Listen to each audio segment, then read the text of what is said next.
Хичээлийн танилцуулга.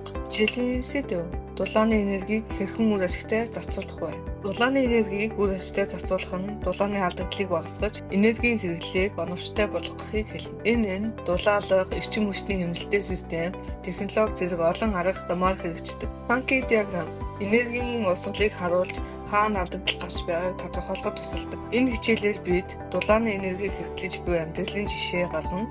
Дулааны энергийг хадгалах, үр ашигтай зарцуулалтын талаар санал дэвшүүлнэ. Практикт хэрэглэгддэг үр ашигтай аргуудын талаар жишээ гаргаж судалгаа хийнэ. Дулааны энергийн хэрэглээг олгож, үр ашигтай зарцуулах арга замыг тодорхойлон, санки диаграмыг ашиглан энергийн урсгалыг шинжлэх чадвартай болгох. Хичээлийн зорилт: дулааны энергийн үр ашигтай зарцуулалтын ач холбогдлыг танин мэдэх, дулааны энергийг хадгалах үр ашигтай зарцуулалтын талаар санал дэвшүүлж, санки диаграм байгуулж чаддаг болгох.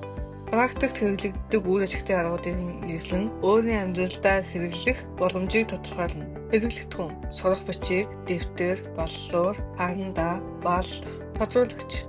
Түрэг: дулааны эрчим хүч, thermal energy, бодисын молекулуудын хөдөлгөөнөөс үүсэх эрчим хүч. Үр ашигтай зарцуулалт efficiency, оролтын эрчим хүчнээс хэн их хувь нь ашигтай ажил зарцуулагдаж байгааг харуулах хэмжүүр. Дулаан алдагдал системээс гадагш гарч байгаа дулааны эрчим хүч. Дулаалга дулааны алдагдлыг багасгах арга хэмжээ. Эрчим хүчний хэмнэлт эрчим хүчний хэрэглээг багасгах арга хэмжээнүүд.